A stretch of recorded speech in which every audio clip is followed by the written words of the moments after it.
Oh, Jace, I wish I had your powers. Blue is so cool, and I'm just so tired of flowers and trees.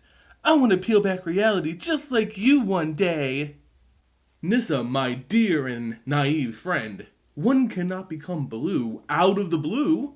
It takes years of practice and, Oh, hey guys, don't mind this. I was just reenacting the tale of how Nissa, the traditionally green member of the Gatewatch, got a little blue in Amonkhet with her card, Nissa, Steward of Elements. Now, on Reddit, I saw this story about how on one lonely, cold night, Jace and Nissa became close, and... What?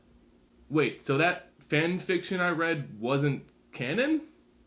Oh, okay. Never mind, scratch that. We're gonna go with the official story. So, Nissa and Chandra are out in the city looking for clues to this whole Nicol Bolas remaking the world thing.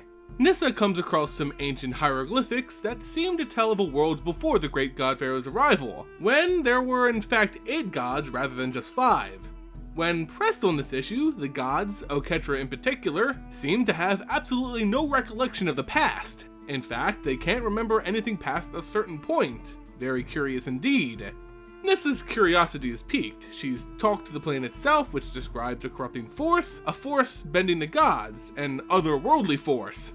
The one other person who seems to have some knowledge of this ancient event, Samut, has been branded a heretic and jammed into a sarcophagus. So what's left for an elf to do?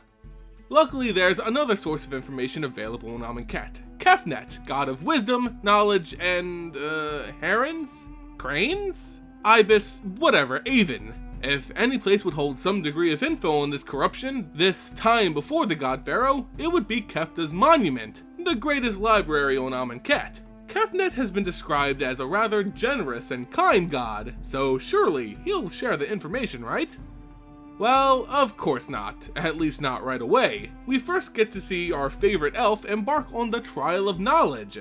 From past experiences, we understand these trials are anything but easy, and Nissa has herself a rather hard time within the monument of Kefnet. Nissa is beset upon by vision after vision, memories meant to test her mental fortitude and force her to overcome painful realities. Chief among these was the appearance of an angel, who we know symbolizes the Eldrazi titan Emrakul.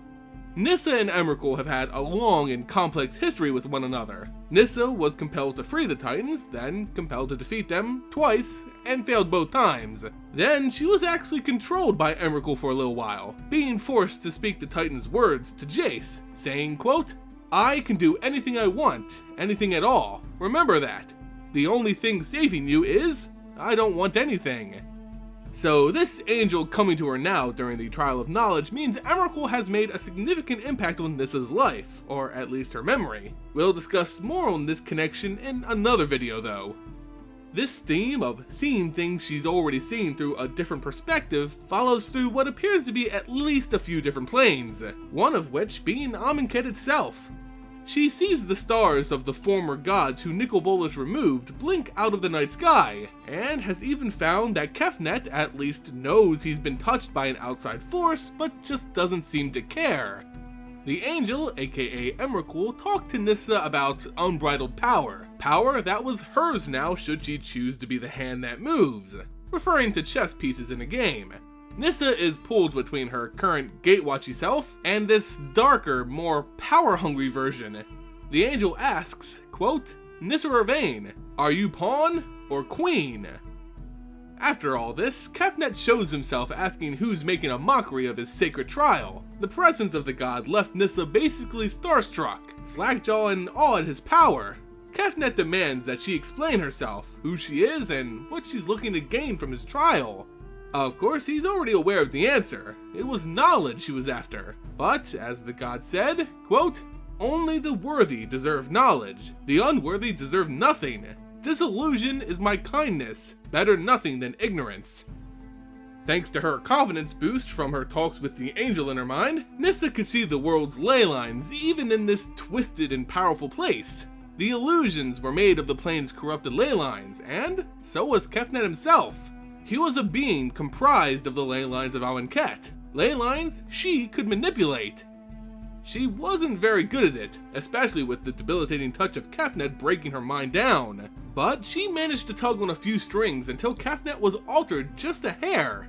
It was similar to what Jace does to the minds of people, wiping away memory and all that. Nissa was far too inexperienced to try that on a god, but she did manage to pull one line until a new fiber of mana emerged.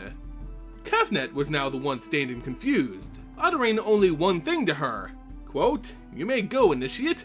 You have passed your trial." Kefnet flew off without even looking back, and Nissa was free to leave.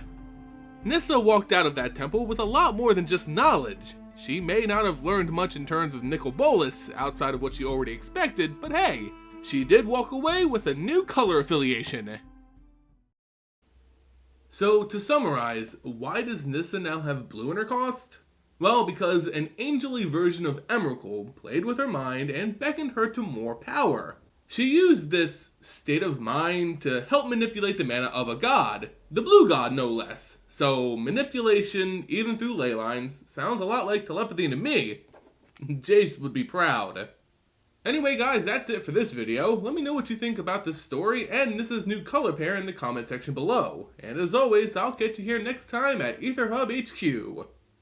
Hey guys, thanks for watching the Aether Hub here on YouTube. If you enjoyed this video, support the channel and all our creators by liking, sharing, and of course subscribing so you never miss our latest video. You yourself can become an honorary Hub member by visiting our store at www.aetherhubtcg.com.